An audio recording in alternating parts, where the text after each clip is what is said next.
ആ ഒരു ഒറ്റ വർഷത്തോട് ഉണ്ടാക്കിയിട്ടുള്ള വീടാണ് ഈ വീട്. എന്നെ ഞാൻ പറഞ്ഞിട്ടുണ്ടെങ്കിൽ ചിലപ്പോൾ തള്ളാതെ. അവസാനം നമ്മളെ കയ്യിലുള്ളത് ആ താലിന്റെ ലോക്കറ്റ് മാത്രം.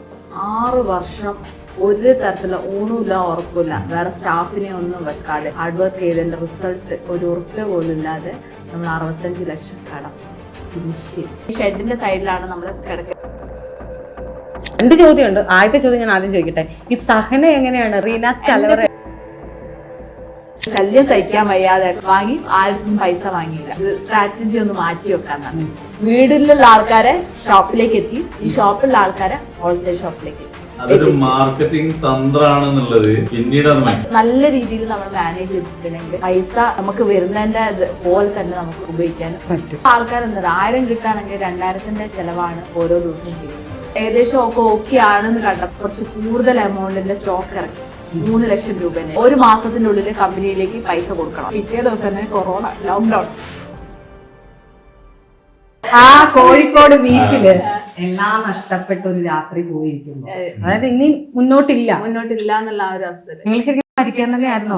തീർച്ചയായിട്ടും കടലിൽ ചാടിയായിരുന്നു. അല്ല വീട്ടിലെത്തി സൂസൈഡ് ചെയ്യാന്നുള്ള ആ ഒരു തീരുമാനത്തിൽ തന്നെയാണ് നിന്നുണ്ടായത്. ഒന്നുമില്ല കയ്യിൽ. കാരണം ബിഗ് സീറോ എന്ന് പറഞ്ഞാൽ ഞങ്ങൾ മൊത്തം പറയാൻ കാരണം എന്താ വെച്ചാല് കയ്യിലൊന്നും ഇല്ലാത്തത് കൊണ്ടല്ല, മൊത്തത്തില് കടം വന്നിട്ട് ആളുകളുടെ ഇടയിൽ നിന്നുള്ള ട്രസ്റ്റ് ഉണ്ടല്ലോ, കുറ്റപ്പെടുത്തല്, അതുപോലെ തന്നെ അതായത് നിങ്ങള് എന്നും പിന്നെ ഫൈനാൻസ് പറഞ്ഞ ചില്ലറ ഇവിടെ ചെറിയ ചെറിയ ഫൈനാൻസ് അല്ല, ഈ വലിയ വലിയ കമ്പനി ഫൈനാൻസ്, ഈ വണ്ടികളൊക്കെ ഫൈനാൻസ് ചെയ്യുന്ന വലിയ വലിയ കമ്പനി ഫൈനാൻസിന്റെ പേരൊന്നും ഞാൻ പറയുന്നില്ല, അതൊക്കെ ഇപ്പോഴും നമ്മള് പോലെ ഉപയോഗിക്കുന്ന ആളുകളുണ്ട്. അപ്പൊ നമ്മളതൊന്നും പേര് നമ്മൾ പറയുന്നില്ല. അപ്പൊ അവരൊക്കെ ഭാഗത്തുനിന്ന് ഭയങ്കരമായിട്ട് നമുക്ക് ബുദ്ധിമുട്ടുകൾ നന്നായി വന്നിട്ടുണ്ട്. അപ്പൊ അതൊക്കെ വരുമ്പോ നമ്മൾ ഓട്ടോമാറ്റിക് ആയിട്ട് ആ ഒരു സാഹചര്യത്തിലേക്ക് എത്തിപ്പെടുകയില്ല. കാരണം വെച്ചാൽ നിങ്ങൾ 65 ലക്ഷം രൂപ നമ്മൾക്ക് അതൊന്നും ഓവർകം ചെയ്യാൻ വേണ്ടിയിട്ടുള്ള ഒരു കാര്യങ്ങളും നമ്മുടെ അടുത്ത് ഇല്ല. അല്ല, മാക്സിമം നമ്മൾ ചെയ്യുന്നുണ്ട്, എവിടെ എത്തുന്നില്ല. ശ്രമിക്കായിട്ടല്ല, നമ്മളിങ്ങനെ ഓരോ മേഖല മാറ്റി പിടിച്ച് ഇങ്ങനെ നോക്കുന്നുണ്ട്. പല ശ്രമങ്ങളും നമ്മൾ നടത്തുന്നുണ്ട്, പക്ഷെ ശ്രമങ്ങളൊന്നും വിജയിക്കാത്ത അവസ്ഥയിലേക്കാണ് കാര്യങ്ങൾ. നമ്മുടെ ലാസ്റ്റ് നമ്മൾ ഇനിയും മുന്നോട്ട് പോകാൻ കഴിയൂല എന്നുള്ളതില്. പക്ഷെ വീട്ടിലെത്തിയിട്ട് ആ സമയത്ത് അതെ വീട്ടിലെത്തിയിട്ട് ഇവരെ രണ്ടാളെ മുഖം കാണുമ്പോ ഒന്നും അറിയാത്ത മക്കളല്ലേ, ഓര് എന്ത് പഴിച്ചിട്ട് കാരണം ഇവക്ക് പറഞ്ഞിട്ടുണ്ട് അന്ന് 4 വയസ്സ്, ഇവിടെ 1 വയസ്സും. ആ ഒരു മുഖത്ത് നോക്കിയപ്പോ പ്ലാൻ ചെയ്ത് പോയി ബീച്ചിലൊക്കെ പോയിട്ട് തിരിച്ചു വന്ന് ബീച്ചിൽ പോയി ഇരുന്ന് നമുക്ക് വിഷമം ഉണ്ടെങ്കിൽ ബീച്ചിൽ പോയി ഇരുന്നിട്ട് ഇതാക്കുമ്പോ നമ്മള് ലാസ്റ്റ് തീരുമാനിച്ച് വീട്ടിലെത്തിയിട്ട് അന്ന് ഞങ്ങളടുത്തൊരു പ്രായമുള്ള ഒരാൾ വന്നിരുന്നു. നമ്മളെ എന്താണ് വിഷയം ഇങ്ങനെ സംസാരിച്ച അയാളൊരു ഐഡിയ പറഞ്ഞു. അയാൾ ഇപ്പോഴും ഉണ്ടാകും, സൈക്കിളൊക്കെ ചവിട്ടിയിട്ട് പോകുന്ന പേരറിയില്ല, തൊണ്ടയിൽ ഇങ്ങനെ ഒരു മുഴയൊക്കെ ആയിട്ട് വന്ന് ഇക്ക. ആ ഇക്ക നമ്മളെ അടുത്ത് വന്നിട്ട് 1-2 കാര്യങ്ങൾ പറഞ്ഞു. ഇപ്പൊ അത്ര ഓർമ്മയില്ല, എന്നാലും 1-2 കാര്യങ്ങൾ പറഞ്ഞു. ഒരുപാട് ഐഡിയകൾ ഇങ്ങനെ പറഞ്ഞു. എന്റെ ഐഡിയ പറഞ്ഞല്ല, ജീവിതം ഇതൊന്നല്ല, ഇനിയും മുന്നോട്ടുണ്ട് എന്നുള്ള ആ ഒരു നല്ല പ്രായമുള്ളത്. അപ്പം പുള്ളി പറഞ്ഞിട്ടുള്ള കാര്യം വീട്ടിൽ നിന്ന് ഇരുന്ന് ആലോചിച്ചപ്പോ നമുക്ക് സൂസൈഡും വേണ്ട, ഒന്നും വേണ്ട, നമുക്ക് ഒന്നും കൂടി ട്രൈ ചെയ്യാന്ന് വിചാരിച്ചു. അപ്പൊ അവസാനം നമ്മളെ കയ്യിലുള്ളത് ആ താലിന്റെ ലോക്കറ്റ് മാത്രം, വേറെ ഒന്നുമില്ല. കല്യാണത്തിനൊക്കെ ഫാമിലിന്റെ കൂടെ ഒക്കെ പോകുന്ന സമയത്ത് കുടുംബത്തിലുള്ള ആൾക്കാരൊക്കെ വന്നിട്ട് സ്വർണ്ണമൊന്നും ഇല്ലാതെ നമ്മള് റോൾഡ് ഗോൾഡ് വാങ്ങിയിട്ടുണ്ടല്ലോ, അതിങ്ങനെ ക്ലാവ് പിടിച്ച അവസ്ഥ. കാരണം അതൊന്നും മുക്കിയിട്ട് ഇടാൻ വേണ്ടി പറ്റാത്ത അവസ്ഥ. അപ്പോ ആ കൂട്ടത്തോട് കൂടിയിട്ട് കളിയാക്കുക അങ്ങനത്തെ ഒക്കെ. അപ്പൊ റിജോട് പറഞ്ഞു വേണ്ട, ഈ താലിയും കൂടി ഇതിന്റെ കരുത്തില്ലെങ്കിൽ ആൾക്കാർ അല്ലെങ്കിലേ കളിയാക്കുന്നുണ്ട്. ഞാൻ പറഞ്ഞു താലിയല്ലേ പോട്ടെ. പക്ഷെ അപ്പൊ ഞാൻ പറഞ്ഞു നമുക്ക് വിൽക്കാന്ന് പറഞ്ഞു. അപ്പൊ റിജോട് പറഞ്ഞു വിൽക്കണ്ട, നമുക്ക് പണയം വെക്കാറുണ്ട്. അവസാനം ആ ഒരു അരപ്പവന്റെ താലി അത് കൈ കൊടുത്ത്, അന്ന് ഒരു 10,000 അല്ലേ, 10,000 ഉറുപ്പ്യാണ് അതിന് കിട്ടിയിട്ടുണ്ടായിരുന്നത്. അങ്ങനെ ബാക്കി ബാങ്കിലൊക്കെ നോക്കിയ സമയത്ത് മൊത്തത്തിൽ ഒരു 15,000 രൂപ ബിസിനസ് സ്റ്റാർട്ട് ചെയ്യാൻ തന്നെ. അപ്പൊ ഇവർക്ക് ഗൾഫിൽ നിന്ന് വരുന്ന സമയത്ത് തന്നെ അവിടെയുള്ള 1-2 ആൾക്കാർ ഓരോരോ കാര്യങ്ങൾ സംസാരിക്കുന്നതിന് കൂട്ടത്തില് 1-2 കാര്യങ്ങൾ പറഞ്ഞു കൊടുക്കുന്നത്. അപ്പൊ ഇവിടെ വന്ന് പിന്നെ അനിയൻ എന്ന് പറഞ്ഞിട്ടുണ്ടെങ്കിൽ MSc കെമിസ്ട്രിയാ. ഓന്റെ ഒരു സഹായം ഞങ്ങൾക്ക് കിട്ടി. നമ്മള് ആ ഒരു 15,000 രൂപ വെച്ചിട്ട് നമ്മൾ ഈ സോപ്പിന്റെ ലിക്വിഡ് ഉണ്ടാക്കേണ്ട പരീക്ഷണം നടത്താൻ തുടങ്ങി. പരീക്ഷണത്തിന് വേണ്ടിട്ട് കേട്ടോ, അല്ലാതെ ബിസിനസ് സ്റ്റാർട്ട് ചെയ്യാനല്ല. അങ്ങനെ പരീക്ഷണം നടത്തി പിന്നെ ഒരു 6 മാസം കഴിഞ്ഞപ്പോ അത് സക്സസ് ആയി. 6 മാസം ഫ്ലോപ്പ് ആയിപ്പോയി. അന്ന് ഈ ലിക്വിഡ് മാർക്കറ്റിൽ ഇറങ്ങിയില്ല. എല്ലാ ആൾക്കാരും ഈ സോപ്പ് പൊടി എന്നുള്ള ആ ഒരു കോൺസെപ്റ്റ് മാത്രം. അങ്ങനെ ഞങ്ങൾ അത് ഇതാക്കി, സംഭവം സക്സസ് ആയി. എന്നിട്ട് ഞങ്ങൾ എന്തൊക്കെയോ ഒരു 10 ക്യാൻ. അപ്പൊ ഞങ്ങള് ഇത് ഫില്ല് ചെയ്യേണ്ട ബോട്ടിലൊന്നും എവിടുന്ന കിട്ടുന്ന അറിയില്ല. അപ്പൊ ഞങ്ങൾ എന്തെങ്കിലും 5ന്റെ നമ്മളെ ഇതിന്റെ ക്യാനില്ലേ, ട്രാൻസ്പെറന്റ് ആയിട്ടുള്ള മണ്ണെണ്ണ കണ്ണാസിൽ കൊണ്ടുപോയിട്ട് ഫില്ല് ചെയ്തിട്ട് ഞങ്ങൾക്ക് അന്ന് 540 ഉണ്ടായിരുന്നു. റിജുവേട്ടന്റെ അച്ഛൻ്റെ ആണ് 540. ആ 540 സ്റ്റാർട്ട് ചെയ്തിട്ട് നമ്മൾ ഇത് ആൾക്കാർക്ക് എത്തിക്കണല്ലോ, വാങ്ങിപ്പിക്കണല്ലോ. പക്ഷെ ഞങ്ങളെ നാട്ടിൽ വാങ്ങിപ്പിക്കാനും ഞങ്ങൾക്ക് നിർത്തില്ല. കാരണം നമ്മളെ ഫാമിലി ആ ഒരു രീതിയിലായതുകൊണ്ട് നമുക്ക് നേരിട്ട് പോയിട്ട് ഇതാക്കാനും പറ്റില്ല. എന്നിട്ട് ഞങ്ങൾ എന്തൊക്കെയോ കുറേ അപ്പുറത്ത് മുക്കം കഴിഞ്ഞ് കുറച്ച് മുന്നോട്ട് പോയിട്ടുണ്ടെങ്കിൽ നെല്ലിക്കവർ എന്ന് പറഞ്ഞ സ്ഥലമുണ്ട്. അവിടെ ഒരു കോളനി പ്രദേശ. അവിടെ പോയിട്ട് സ്ഥിരം. അപ്പൊ റിജോട്ടൻ പറഞ്ഞ് ഞാൻ പോവാന്ന് പറഞ്ഞു. അപ്പൊ ഞാൻ റിജോട്ടൻ പറഞ്ഞു വേണ്ട, നിങ്ങള് ജീപ്പിലിരുന്നോളി, ഇവളെ സ്കൂളിലേക്ക് പറഞ്ഞേക്കും. ഇവള് കൈക്കുഞ്ഞ പാൽ കുടിക്കുന്ന കുട്ടിയാ. ഇവളെ ആ ചൂട് 540 അറിയില്ല, ഭയങ്കര ചൂടായിരിക്കും. ആ ജീപ്പില് മെല്ലെ കിടത്തിയോർക്ക് ആ ചൂടത്ത് ഇങ്ങനെ കിടന്ന് ഉറങ്ങി പോവാണ്. ഉറക്കും. എന്നിട്ട് ഞങ്ങള് ഓരോ വീട് കയറി. റിജോട്ടിനെ തന്നെ നിങ്ങൾ വരണ്ട, ഞാൻ തന്നെ പൊയ്ക്കോളാന്ന് പറഞ്ഞിട്ട്. കാരണം റിജോയുടെ മുക്കം ഭാഗത്ത് ആ ഒരു രീതിയിൽ ജീവിച്ച ആളാ. എന്നെ പിന്നെ ആൾക്കാരെ അറിയില്ലല്ലോ എന്ന് വിചാരിച്ചിട്ട് ഞാൻ ഓരോ വീടുകളിൽ പോയിട്ട് ഇത് സോപ്പാണ്, ലിക്വിഡാണ്. അപ്പൊ സോപ്പ് പൊടിയും മാത്രം ഉപയോഗിച്ചിട്ടുള്ള ആൾക്കാർക്ക് പെട്ടെന്ന് ഈ ഒരു സാധനം കാണുന്ന സമയത്ത് ആരും വാങ്ങൂല. സോപ്പും വെള്ളം എന്ന് പറയല്ലേ, വെള്ളം എന്ന് പറഞ്ഞിട്ട് വേണ്ടെന്ന്. പക്ഷെ ഞങ്ങൾക്ക് ഒറ്റ ക്യാന് പോലും സെയിലാവാതെ ഞങ്ങൾ പല പ്രാവശ്യം ഞങ്ങൾ തിരിച്ചു വന്നു. പക്ഷെ അതേ സ്ഥലത്ത് പോയിട്ട് പിന്നെയും മുട്ടാൻ തുടങ്ങി. അപ്പൊ മുട്ടാൻ വേണ്ടി തുടങ്ങിയപ്പോ എന്തൊക്കെ ലാസ്റ്റ് ശല്യം സഹിക്കാൻ വയ്യാതെ ഇപ്പൊ 1-2 ആൾക്കാർ വാങ്ങിയപ്പോ ഞങ്ങൾ പറഞ്ഞ പൈസ വേണ്ട, നിങ്ങൾ ഉപയോഗിച്ച് നോക്കിയിട്ട് ഓക്കെ ആണെങ്കിൽ അടുത്ത പ്രാവശ്യം വരുമ്പോഴത്തേക്ക്. അപ്പൊ 5 ലിറ്ററിന്റെ ക്യാൻ എന്ന് പറയുന്ന സമയത്ത് ഒരു ഫാമിലിക്ക് ഒരു മാസം റൺ ചെയ്യാൻ മതി. അപ്പൊ ഞാൻ ചെറിയ നമ്മളിനി ആ ആൾക്കാർ വാങ്ങി. ഇനി നമ്മള് അടുത്ത കോളേജിൽ പോവാ. കോളേജിൽ പ്രതീക്ഷ അടുത്തടുത്ത് വീടുണ്ടാവല്ലോ, അറിയില്ല. ഇന്ന് മാസ്കും കാര്യങ്ങളൊന്നും ഇല്ലല്ലോ. മാസ്ക് ഒന്നും ഇല്ലാതെ, കാരണം എന്നെ ആരും അറിയില്ല. പക്ഷെ റിജുവേട്ടൻ ആ ഭാഗത്തുള്ള ആൾക്കാർക്കൊക്കെ അറിയാം. അവിടെ റിജുവേട്ടൻ്റെ അടുത്ത് ജീപ്പിലിരുന്നോളാൻ വേണ്ടി പറഞ്ഞു. അങ്ങനെ ആൾക്കാരുടെ അടുത്ത് ഇങ്ങനെ ഓരോന്ന് ശല്യം സഹിക്കാൻ വയ്യാതെ ഇപ്പൊ 2-3 പ്രാവശ്യം അടുപ്പിച്ച് വരുമ്പോ ആൾക്കാർ വാങ്ങുമല്ലോ. വാങ്ങി ആരുടെ പൈസ വാങ്ങിയില്ല. അങ്ങനെ പിറ്റേത്തെ പ്രാവശ്യം അതേ ദിവസം ആകുമ്പോ ഞങ്ങൾ പോയി നോക്കുമ്പോ കഴിഞ്ഞ ക്യാനിന്റെ പൈസ നമുക്ക് തന്ന് പുതിയ ക്യാൻ വാങ്ങി, അതും പൈസ ഇല്ലാതെ. അങ്ങനെ അപ്പൊ റിജോണ്ട് തന്നെ ഇത് സംഭവം ക്ലിക്ക് ആവുന്നുണ്ട് നമുക്ക്. അപ്പൊ റിജോട് വന്ന് നമുക്ക് നല്ല ഇത് സ്ട്രാറ്റജി ഒന്ന് മാറ്റി വെക്കാൻ പറഞ്ഞു. പിറ്റേത്തെ മാസം ആ ഒരു ടൈം ആകുമ്പോൾ നമ്മൾ പോയില്ല, ആ ഭാഗത്തേക്കേ പോയില്ല. അപ്പൊ ആദ്യത്തെ കോണ്ടാക്ട് നമ്പർ കണ്ടിട്ട് ഇവര് വിളിക്കാൻ തുടങ്ങി. നിങ്ങൾ എന്താ വരാത്തത്? അതുപോലെ എന്നാ 2 ദിവസം കഴിഞ്ഞ് വരാം. അപ്പൊ ഞങ്ങൾ പറഞ്ഞ് സംഭവം ക്ലിക്ക് ആവുന്നുണ്ട്. അപ്പൊ 2 ദിവസം കഴിഞ്ഞപ്പോ ഞങ്ങൾ കൊണ്ട് ആ കോളനിയിൽ കൊടുത്ത്. അപ്പൊ ആദ്യം 2 വീടുണ്ടായിരുന്നത് പിന്നെ അത് ഓരോ പ്രാവശ്യം പോകുമ്പോ 4-5 ആയിട്ട് ആ ഒരു പ്രദേശം മൊത്തം ആൾക്കാരിലേക്ക് അത് സ്പ്രെഡ് ചെയ്തു. അപ്പൊ പിന്നെ ഞങ്ങൾ ഫോൺ ചെയ്തിട്ട് വരുന്ന രീതിയിലേക്ക് ആക്കിയപ്പോ പറഞ്ഞ അത് നല്ല സാധനം, കഴിക്കൊന്നും ബുദ്ധിമുട്ടൊന്നുമില്ല, നല്ല സംഭവമുണ്ട്, പണിയും കഴിയുന്നുണ്ട്, ചളിയും പോകുന്നുണ്ട് തന്നെ. അപ്പൊ റിജോട് പറഞ്ഞാൽ നമുക്കിത് ഷോപ്പിലേക്ക് ഇറക്കാം. അപ്പൊ അവിടെ കോളനിന്റെ സൈഡിൽ ഒരു പിടിയുണ്ടോ, പെട്ടിപ്പിടി ഉണ്ടാവല്ലോ. അപ്പൊ പെട്ടിപ്പിടിയിൽ ഈ ക്യാൻ കൊണ്ടുപോയി ഇറക്കിയപ്പോ പറഞ്ഞു ഈ ക്യാനൊന്നും ഇവിടെ വേണ്ടായിരുന്നു. അപ്പൊ ചേട്ടാ ഒരു 10 ക്യാൻ ഇവിടെ വെച്ചോളി, പൈസ ഒന്നും തരണ്ട, ഇത് വിറ്റ് തീർന്നിട്ട് നിങ്ങൾ പൈസ തന്നാ മതിയാണ്. അപ്പൊ അത് വിറ്റ് തീർന്നപ്പോ ഞങ്ങൾ കറക്റ്റ് ആയിട്ട് പോയിട്ട് അവിടെ സാധനം കൊടുത്തു. അതായത് വീടുകളിൽ കാണിച്ച അതേ സാധനം ഷോപ്പിലേക്ക് കാണിക്കാൻ തുടങ്ങി. എന്നിട്ട് ആ ഷോപ്പത്തത് എന്താ ബിൽ ടു ബില്ല് എന്ന് പറഞ്ഞത് ആദ്യത്തെ പൈസ തീർന്നു കഴിഞ്ഞിട്ട് അടുത്തത് കിട്ടുള്ളൂ. അപ്പൊ അവിടുത്തെ തീർന്നപ്പോ ഷോപ്പിൽ ചേട്ടൻ വിളിക്കാൻ തുടങ്ങി, സാധനം തീർന്നിട്ട് നിങ്ങൾ എന്നാ കൊണ്ടുവരാന്ന് വെച്ച്. അപ്പൊ ഞങ്ങൾ എന്തൊക്കെയാ പിന്നെ കൊണ്ടു കൊടുത്ത ശേഷം പറഞ്ഞു ഇനി നിങ്ങൾ വേണമെന്നുണ്ടെങ്കിൽ മുക്കം മാർക്കറ്റിൽ. അപ്പൊ ഞങ്ങൾ എന്തെങ്കിലും ഇവിടെ ഷോപ്പിൽ വാങ്ങിയെന്ന് കണ്ടപ്പോ ഞങ്ങൾ മുക്കം മാർക്കറ്റ് കൊണ്ടുപോയിട്ട് അവിടെ ഒരു പൈലറ്റ് പറഞ്ഞിട്ടുള്ള ഹോൾസെയിൽ ഷോപ്പ് ഉണ്ട്. ആ ഹോൾസെയിൽ ഷോപ്പിൽ ഉള്ള പൈലറ്റ് സാധിക്കുന്ന പറഞ്ഞിട്ട് അവന്റെ തന്നെ ഇത് അപ്പൊ പറഞ്ഞു ഇതൊന്നും വാങ്ങൂലാന്ന് നമ്മൾ വെച്ച് നോക്കാന്ന്. അപ്പൊ ആദ്യത്തെ ഷോപ്പ് നമ്മളത് ആ ഒരു ഷോപ്പിലെ പൈലറ്റ് പറഞ്ഞിട്ട് ഇന്നും ഞങ്ങൾ ആ ഷോപ്പിൽ ഇപ്പോഴും സാധനം വെക്കുന്നുണ്ട് കേട്ടോ.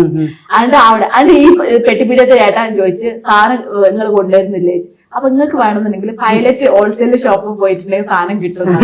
അപ്പൊ അങ്ങനെ ഞങ്ങള് വീട്ടിലുള്ള ആൾക്കാരെ ഷോപ്പിലേക്ക് എത്തി, ഈ ഷോപ്പിലുള്ള ആൾക്കാരെ ഹോൾസെയിൽ ഷോപ്പിലേക്ക് എത്തി. അതൊരു മാർക്കറ്റിംഗ് തന്ത്രാണെന്നുള്ളത് ഞങ്ങൾക്ക് പിന്നീട് അത് മനസ്സിലായി. പക്ഷെ ജീവിത സാഹചര്യം കൊണ്ട് അത് നോക്കുമ്പോ ഇപ്പം മാർക്കറ്റിംഗ് പിള്ളേരൊക്കെ വരുന്നുണ്ടല്ലോ, അവർക്ക് പഠിപ്പിച്ചു വിടുന്നതിനെക്കാട്ടിലും കുറച്ചുകൂടി ഉയർന്ന തലത്തിലുള്ള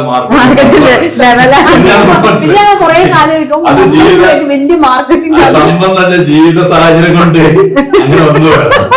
കഴിഞ്ഞ ദിവസം എന്നോട് ഒരാള് ചോദിച്ചു, ശരണ്യെ പോലെ ബോൾഡ് ആവാൻ എന്ത് ചെയ്യണം? ഇത്തിരി പട്ടിണി ഇത്തിരി പരിവട്ടം നമ്മളൊക്കെ ലൈഫിൽ അങ്ങോട്ട് പോയി. നമ്മൾക്ക് പ്രതിസന്ധി വരുമ്പോഴാണല്ലോ നമ്മള് സ്ട്രോങ് ആയിട്ട് നിൽക്കുന്നത്. നമ്മളെ സാഹചര്യം കൊണ്ട് വമ്പനൊരു മാർക്കറ്റിംഗ് തന്ത്രമാണ് നമ്മളവിടെ.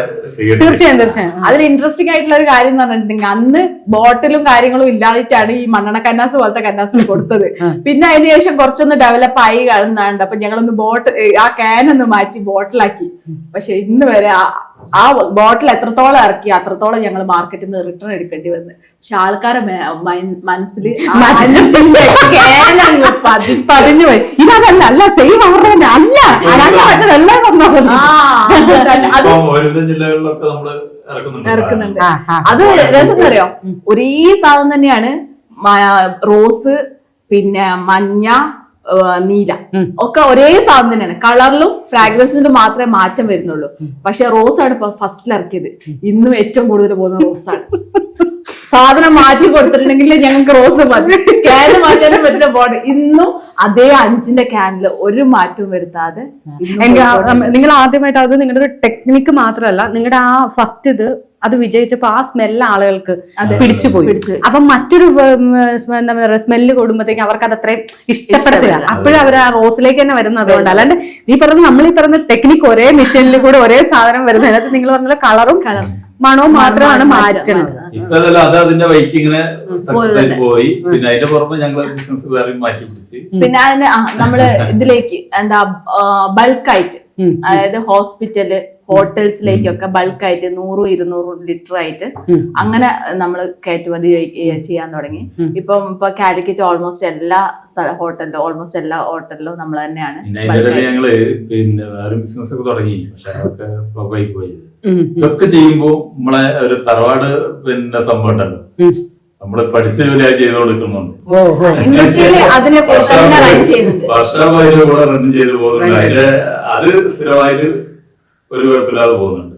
നമ്മള് ഈ സോപ്പിന്റെ ഇതിന്റെ 5-6 വർഷം ഒരു തരത്തിലുള്ള ഊണുമില്ല ഉറക്കില്ല, വേറെ സ്റ്റാഫിനെ ഒന്നും വെക്കാതെ ഞങ്ങൾ രണ്ടാളും രാത്രി വന്നിട്ടുണ്ടെങ്കിൽ ലിക്വിഡ്സ് കാര്യങ്ങൾ ഉണ്ടാക്കുക, ഫില്ല് ചെയ്യുക, കാര്യങ്ങൾ ചെയ്യുക.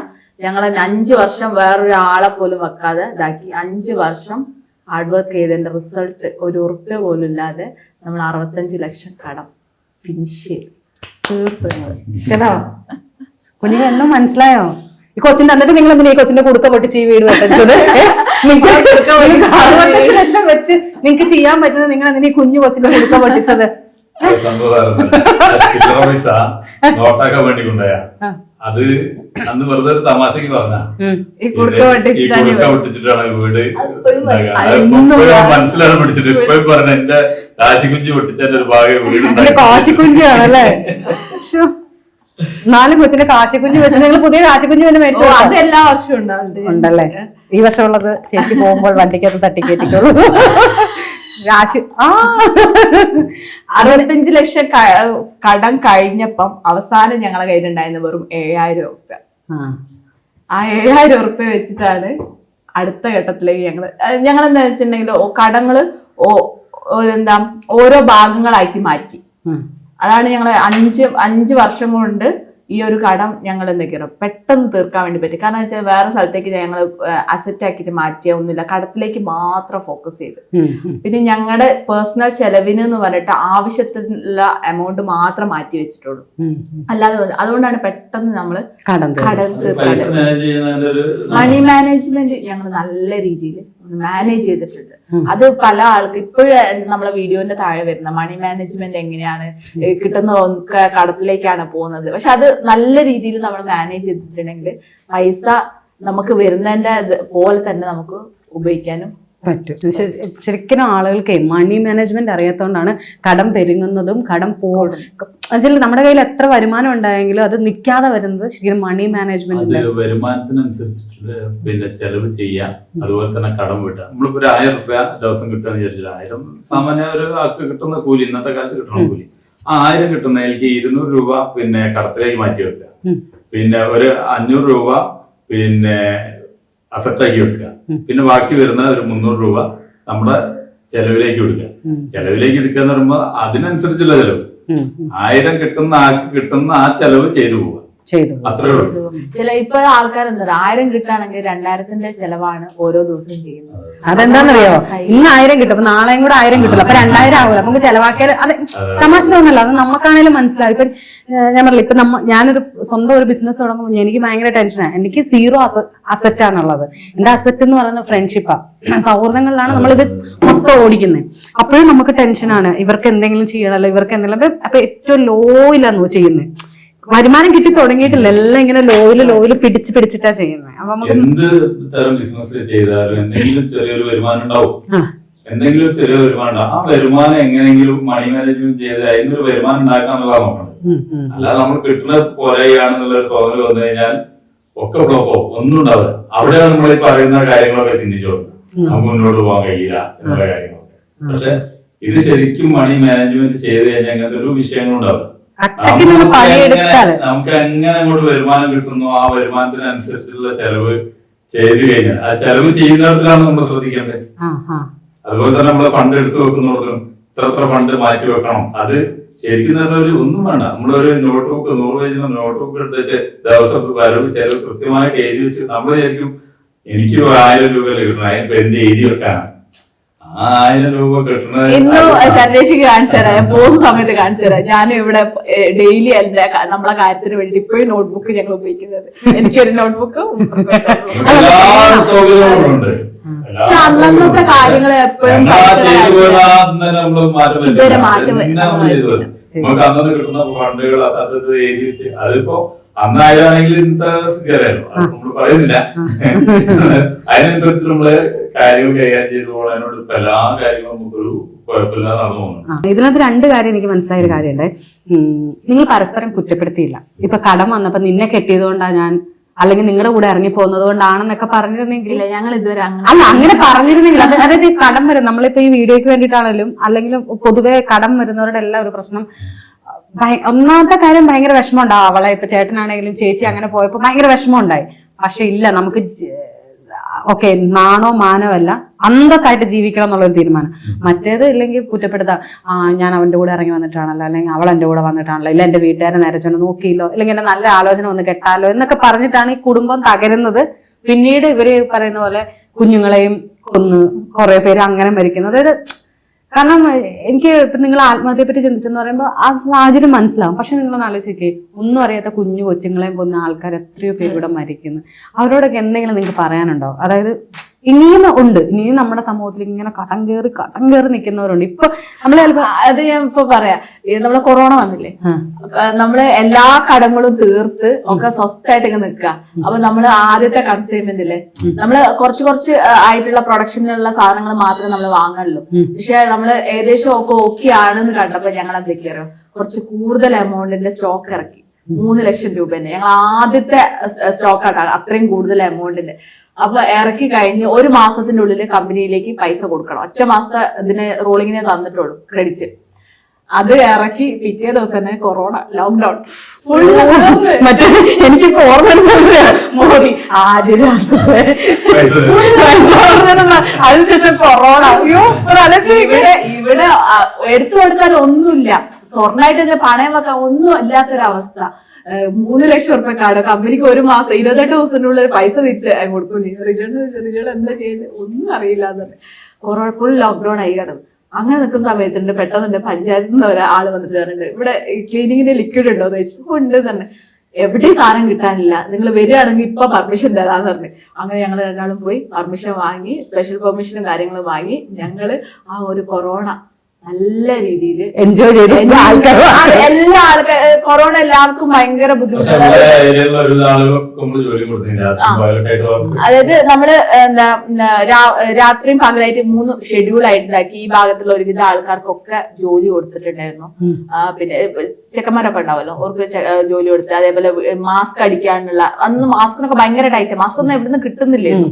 അപ്പൊ കാരണം വെച്ചാൽ എല്ലാ ആൾക്കാരും വീട്ടിലാ. ഞാനും റിജുവേട്ടനും പിന്നെ വേറെ 2 ഡ്രൈവർമാരും ഒരു മാത്രമേ പുറത്തേക്ക് പോകുന്നുള്ളൂ.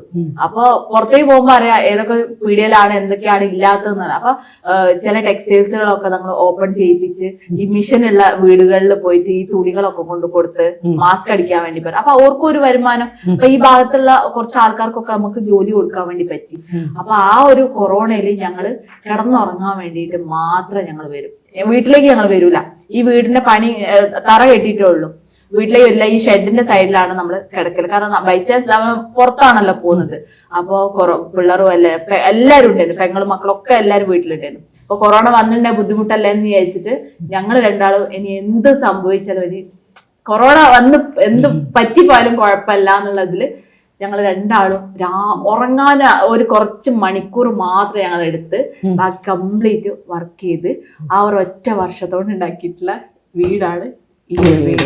കടമൊക്കെ തീർന്ന് നിൽക്കുന്ന ഈ വീട് വെക്കുന്ന സമയത്ത് ഒരു 7000 ഉറുപ്പ്യ അല്ലേ നമ്മളെ കയ്യിലുണ്ടായിരുന്നു. 7000 ഉറുപ്പ്യ മാത്രമേ ഉണ്ടായിരുന്നു.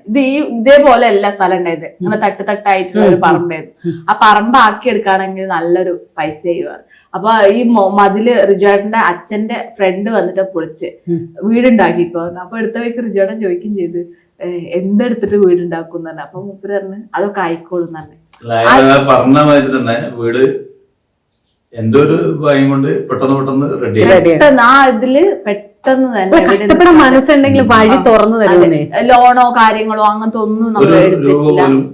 ലോൺ എടുത്തില്ല. എന്റെ വീട്ടിൽ നിന്നും വാങ്ങിയിട്ടില്ല. സ്ഥലം റിജുവേട്ടന്റെ അച്ഛൻ തന്നാണ്. എന്റെ വീട്ടിൽ നിന്ന് ഒരു തരത്തിലും ഈ വീടിന് ഒരു കല്ല് പോലും നമ്മൾ വാങ്ങിയിട്ടില്ല. എന്താ അറിയില്ല, ദൈവം സഹായിച്ചിട്ട് സെറ്റപ്പായി. പിന്നെ ഈ 2 ചോദ്യമുണ്ട്. ആദ്യത്തെ ചോദ്യം ഞാൻ ആദ്യം ചോദിക്കട്ടെ. ഈ സഹന എങ്ങനെയാണ്? റീനാസ് പേര് ആദ്യ റീന തന്നെയാ. വീട്ടില് വിളിക്കുന്ന പേര്. അത് ക്രിസ്ത്യാനി പേരായില്ലേ? ഇത് മൊത്തത്തിൽ കൺഫ്യൂഷൻ ആണ്.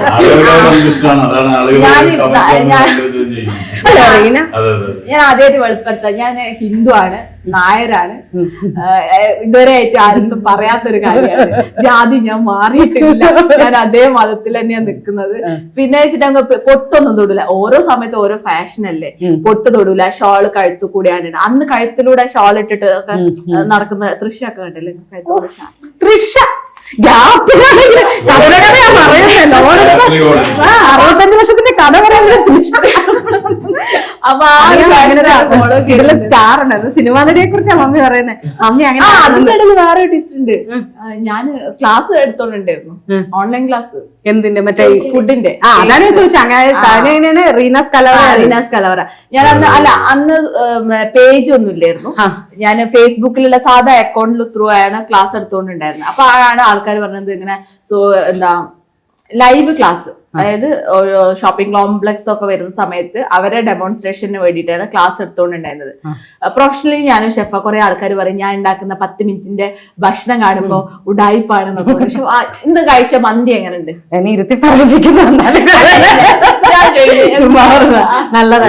നല്ലതായിരുന്നു സീരിയസ്ലി. പിന്നെ ഇവിടെ വന്നിരിക്കുമ്പോ ഒരു പേടിയുണ്ടാവും, മന്തി മോശം പറഞ്ഞാല്. ഇല്ല, ജെന്യൂൻ ആയിട്ടുള്ള മന്തി മോശം കണ്ണൊന്നും ഉരുട്ടുന്നില്ല. ചേച്ചി പറഞ്ഞപ്പോഴാണ് അത് 10 മിനിറ്റിന്റെ മന്തിയാണെന്ന് മനസ്സിലാക്കിയത്. ഏറ്റവും കൂടുതൽ വൈറൽ ആയിട്ടുണ്ടായത് 22 മില്യൺ ഒരാഴ്ചയോട് ഉണ്ടാക്കിയത് കുഴിമന്തിയാണെങ്കിലും കിട്ടിയത് പൊങ്കാലയാണല്ലേ. 10 മിനിറ്റ് മതി ആ ഒരു മന്തി ഉണ്ടാക്കാൻ വേണ്ടിട്ട്. അപ്പൊ അങ്ങനത്തെ കുറച്ച് ഫുഡ് ഐറ്റംസ് ആണ് ഞാൻ കൂടുതലായി. കാരണം ഇപ്പൊ എല്ലാ ആൾക്കാരും ഫാസ്റ്റ് ആയിട്ട് എല്ലാ കാര്യങ്ങളും ചെയ്യണം എന്ന് വിചാരിക്കുന്നത്. അപ്പൊ എനിക്കാണല്ലോ കുക്കിംഗ് ഭയങ്കര പാഷനാണ്. പാഷൻ എന്ന് പറഞ്ഞിട്ടുണ്ടെങ്കിൽ ഞാൻ പഠിച്ചതും ആ ഒരു ഫീൽഡിലാണ്. ഹോട്ടൽ മാനേജ്മെന്റ് കഴിഞ്ഞിട്ടുണ്ട്, ഡിപ്ലോമ കോഴ്സ് കഴിഞ്ഞാണ്. എന്റെ വീട്ടിലുള്ള ഏട്ടനും ഹോട്ടൽ മാനേജ്മെന്റ് കാര്യങ്ങൾ. അപ്പൊ ഞങ്ങൾക്ക് കുക്കിങ്ങിനോട് പണ്ട് മുതലേ ഒരു പാഷൻ ഉണ്ട്. പക്ഷെ ആ കുക്കിംഗ് ഈ ഒരു സമയത്തൊന്നും ഞാൻ ഉപയോഗിച്ചിട്ടില്ലായിരുന്നു. മനസ്സിലായി തന്നെ അവിടെ കിടന്ന്. അങ്ങനെ അവസാനം ഞാൻ ഒരു ദിവസം ഞാൻ റിജുവേട്ടന്റെ തേച്ചത് നമുക്ക് ജസ്റ്റ് ഒന്ന് ട്രയൽ അടിച്ചു നോക്കാന്ന്. കാരണം ഫീൽഡ് വിട്ടിട്ട്, കാരണം ഞാൻ വർക്ക് ചെയ്യാൻ എവിടെയും പോയിട്ടില്ല.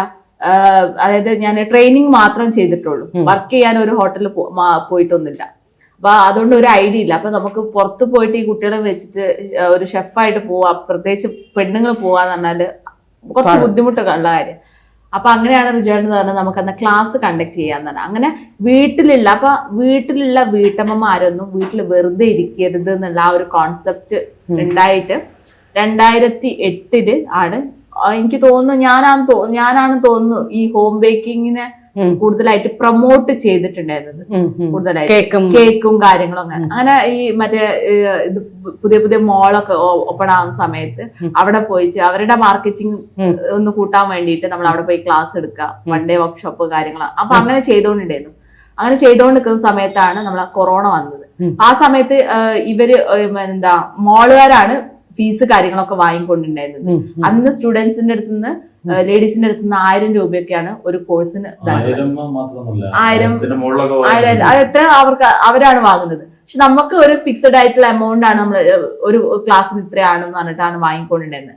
ആ സമയത്ത് കൊറോണയും വന്നുപോയി. അപ്പൊ കൊറോണയും വന്നു പോയ സമയത്ത് ഇതേപോലെ മേലോട്ട് നോക്കി നിൽക്കുക എന്ത് ചെയ്യും എന്നുള്ള അവസ്ഥയില് ജസ്റ്റ് കമ്മ്യൂണിറ്റി പോസ്റ്റിൽ ഒരു പോസ്റ്റ് ഇട്ടതാണ്, വീട്ടിലിരിക്കുന്ന വീട്ടമ്മമാർക്ക്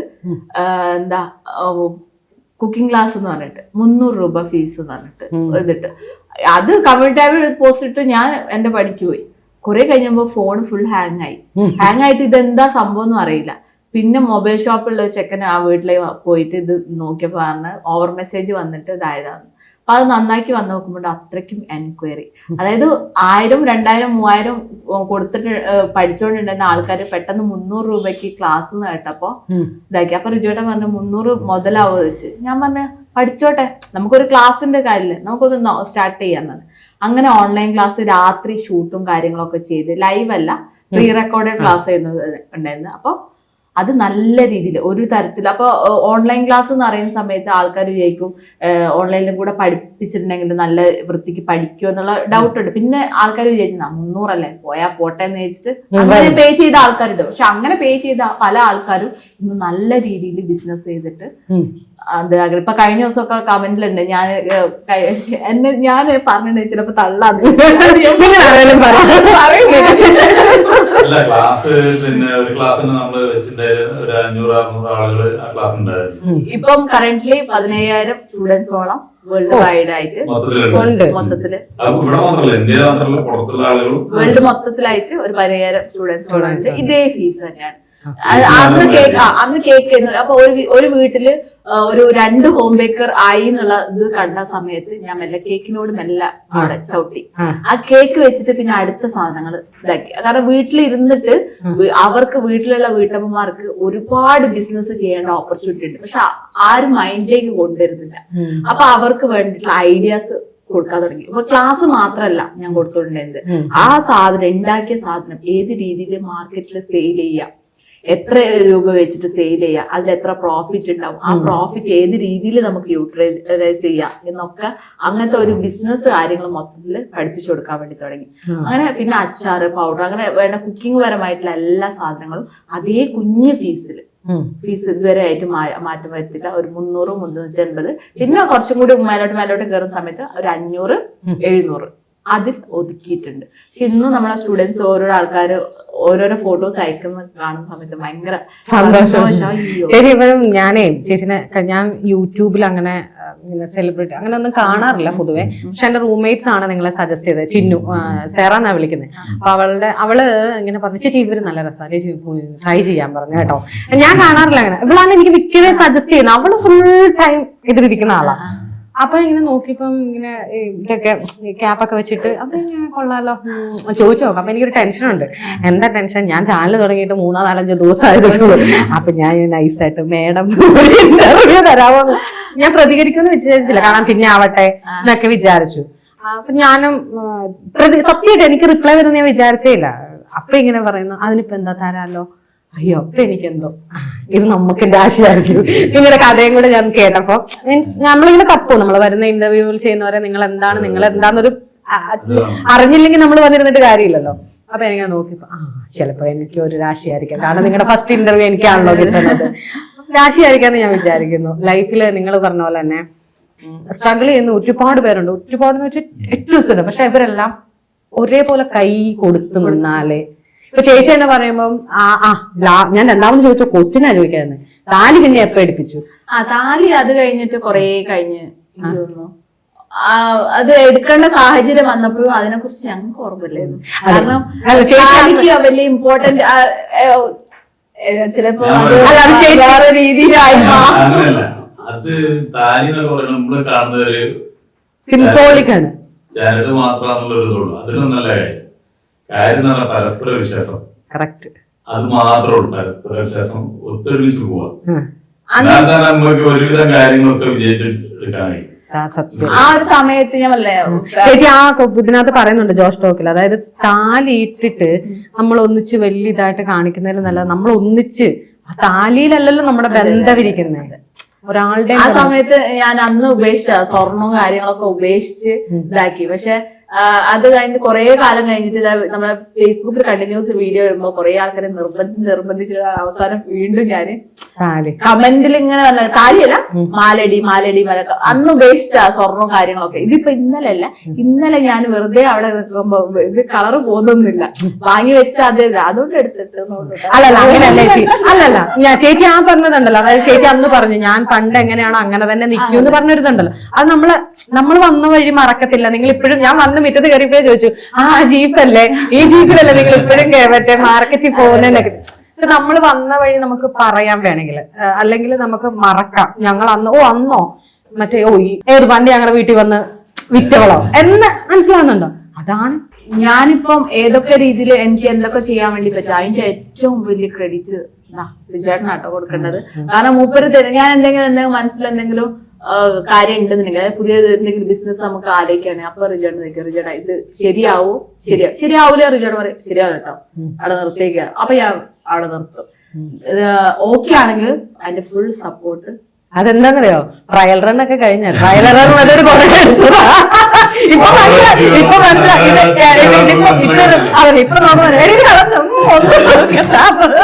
അത് മനസ്സിലാവും. പിന്നെ അശ്വിന്റെ അമ്മയുടെ കഥ ആദ്യമായിട്ടാണോ കേൾക്കുന്നേ? ഇടയ്ക്ക് നോക്കി ഇവള് വായന്ന് ഇങ്ങനെ കേൾക്കും. അല്ല ഈ നടുക്കിരിക്കുന്നതിന്റെ കാര്യം എന്തായിരുന്നു? എന്നോട് പറയാം ഞാൻ നടുക്കിരിക്കാന്ന് പറ.